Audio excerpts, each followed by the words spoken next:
Hey guys, how are y'all doing today? I just wanted to show y'all a quick video on how I do a 3-color print. It's a plastisol heat transfer. I know a lot of you are like, why is he doing a 3-color if he's got his press? He doesn't have to do a 3-color, he can just print on the shirt automatically. Well, here's the thing. A lot of this, the whole reason that I wanted to get into screen printing is because I wanted to do my own designs and take them to, like, when my son does like craft shows and stuff, I wanted to take some designs like you see in the mall, and I wanted to learn how to do my own plastisol heat transfers instead of having to put, a fee, a $60 fee and then have to buy a minimum of 70, heat transfers. I just wanted to do a small run of it. So what I did here is I have that dual PMI palette tape on my platen, and then I took some butcher paper, and I got the idea from House of Beast about using butcher paper. I do have some of that expensive rattle net paper here, so I don't know if you can see it.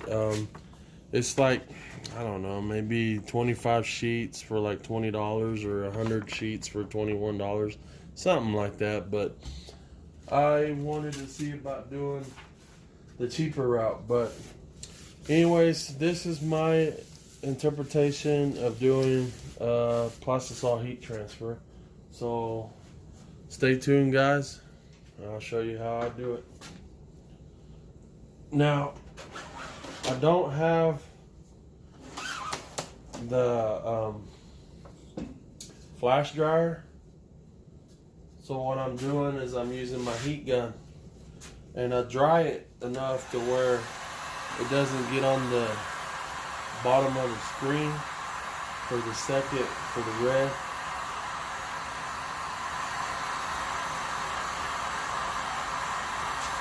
So I'll just dry it long enough so it's kind of tacky. Now, like I said, I don't know if this is the proper way, but this is the way that I wanted to see if it would work for me. So run it up.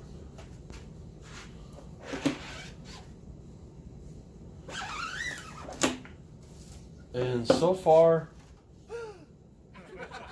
see what happens whenever you, when you dry it too much, it gets stuck underneath, or when it's really extremely still hot.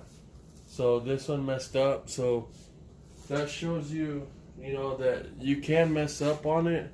The only thing you have to do is just kind of clean it up. So start over again. Take this off. You see how it messed up? It's because I dried it too much and it got stuck. So it wanted to stick to underneath the base there, but that's why I use butcher paper. But like I said, it's all trial and error. Nothing, this may not be the right way, and I know people that do plastisol heat transfers, they don't like to give their secrets up. That's what I've noticed. So, I mean, hey, they had to learn somehow, some way. They had to learn too. So just clean your screen off. Try it again. I mean, that's how I've been learning. Just by doing this. But now that I got my 4-station 8-color press, which it really didn't fit in my garage, so I had to take off some of the screen or the heads off.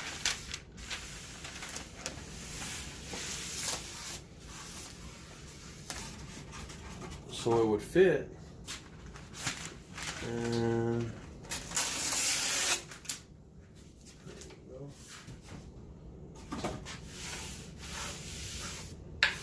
Now I noticed that in between, like when you're using your heat gun, you want to let it cool down so it doesn't get stuck there. So we'll try this again.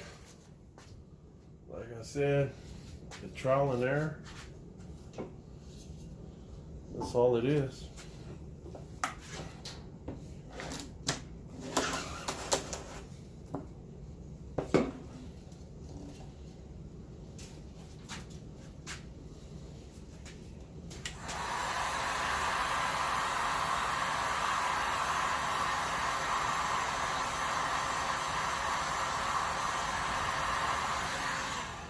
Like I said, I don't want to put too much on it.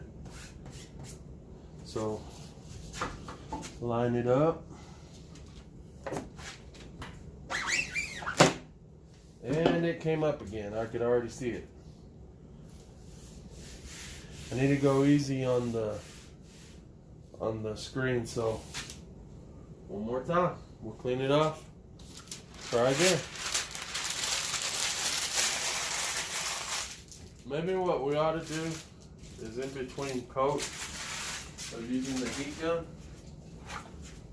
I ought to let it cool down a little bit more.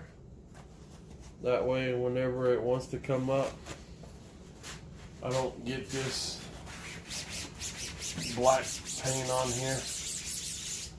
I'm gonna spray it a little bit with, I use this Fremar plastisol ink remover. I'll just use a little bit, spray it on, kind of clean it up, open it up again.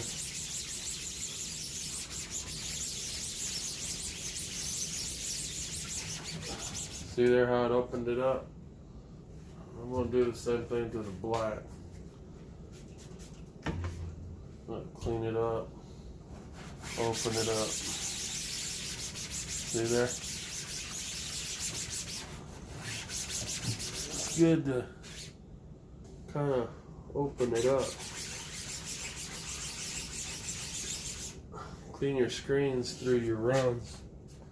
So, but we'll try this again. But like I said, no, there's no right or wrong way. I mean, there might be a right way, but like I said, everybody is very secretive as to how to make the heat transfers. Now, I may be using the wrong plastisol ink or the wrong base or something, but I mean, so far it's worked for me. The only thing I did notice is like when you use the powder, the adhesive powder, because this is the adhesive powder by CCI, is that you want to make sure that you don't get it on the outside of the picture, because when you go to press your shirt, that sticky stuff, that powder, will stay on your shirt and it'll look ruined. So yeah, so let's try this again.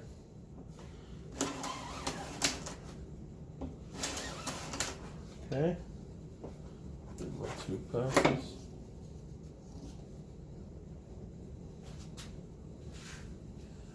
I'm gonna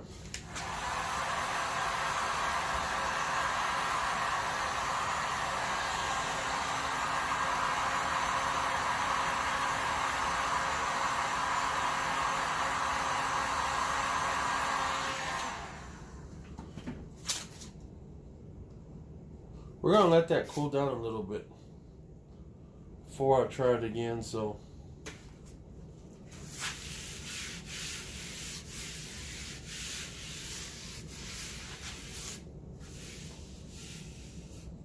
guys, I mean, if you have the time to practice and do things, I mean, shoot, you don't even have to have a t-shirt. You know, you can just, you know, you want screen print, you want to practice, you can use the butcher paper and everything. So we'll try it.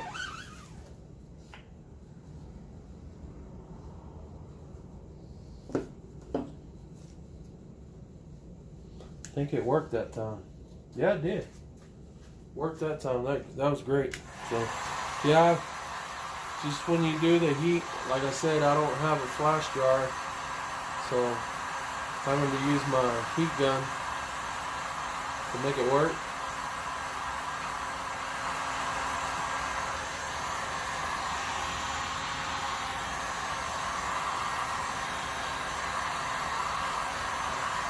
Another thing I don't have is I only have 2 squeegees. So what I have to do, and I know it's a pain in the butt, but I have to clean one of my squeegees off so I can use it for the white. So I do need to order me another squeegee, probably not as big, but I mean it's a real quick clean up. No big deal.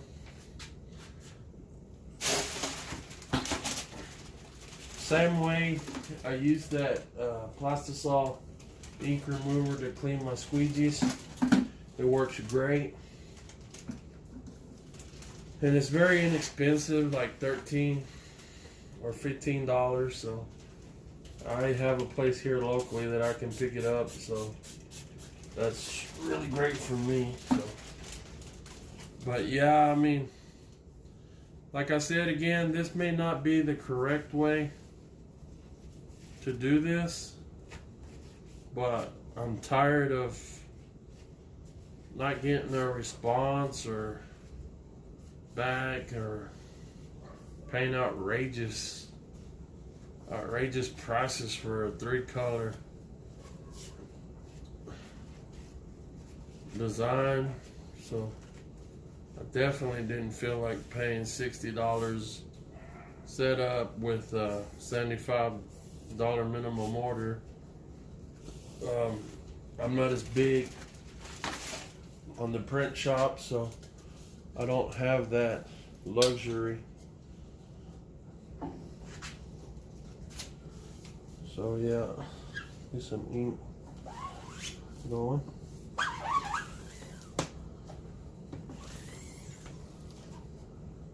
And like I said, since I only have this one, I gotta clean it every time. But the white's not so bad. Remember, I had to do everything in reverse because it's like how would you say? It's like well, it's a heat transfer. So now I'm gonna take this powder, and I know they say to have a colander or something to kind of tap it. A lot of people say you need to wear a mask, gloves, but taking the adhesive powder, making sure I covered the design real well, and all I'm going to do is just roll it back and forth.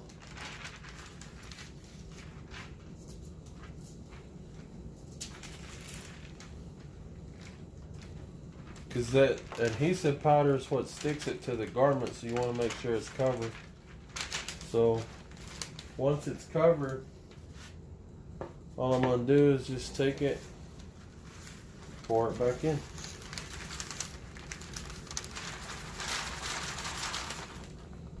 Tap it, get some of that powder.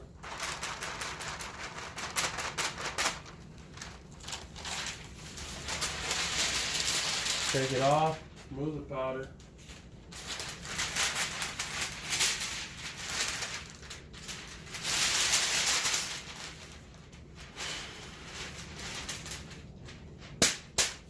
I don't know if you can see the outline of where the powder's at, but if you don't get that all off and you go to press it, it'll leave a white residue on your shirts.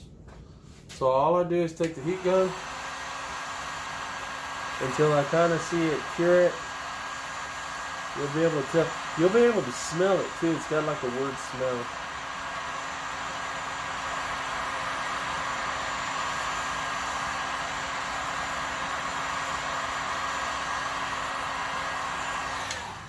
Well, and that's it. That is all I do. Now what I'll do is I'll let it cool down, And what I'm going to do is I'm going to cut around the edges. That way I don't have that powder. But there's the design that I'm doing. And I'm going to press that on a t-shirt. So, guys, I don't know, like I said, I don't know if that's the proper way to do it. But I do want to show you something. I wanted to show you something about what I'm talking about. Okay, now this is what I wanted to show you. Now, I pressed this design on the shirt. You see that white residue area around it? Well, that's the powder that when I heat pressed it, the powder stayed. Now, I've already washed this shirt, you know, probably about 5 times, and it hasn't come out. So that's the only thing that I noticed that I really don't like. But Total Ink Solutions has a plastisol, a powderless plastisol ink. Now, this is what I'm talking about. It's a Dove Gray, cure at 250 degrees on transfer paper. So you don't have to have the powder because it's powderless. See right here it says powderless transfer plastisol ink. So yeah, they make this stuff now that you don't really need that ink. So when you do it, you won't have that problem. So I'm going to be purchasing more of this. I bought the gray because I had some t-shirts that I was going to do for brain cancer awareness for my daughter.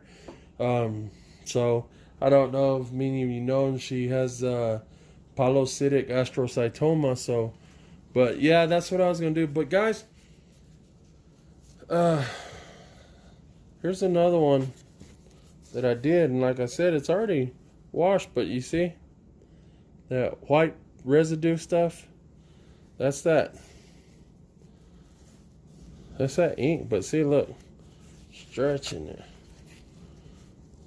So it's pretty good. I think it came out good. It feels almost like if you were to, what was that? Use that Nina inkjet paper and put it on. That's what it feels like. But I mean, it's sturdy and I like it, and that's what I'm gonna roll with. So, like I said, I put one there, and I did another one here. So yeah, and I kind of cut that one out so I didn't get that same deal. So guys, I hope you like this video. I hope you hit like, subscribe, and give it a thumbs up. Thanks for watching. I hope this was helpful to you. If leave some comments below. Let me know what you think, or if you got any suggestions for me. Don't be afraid to hit me up. All right, guys. Thanks for watching.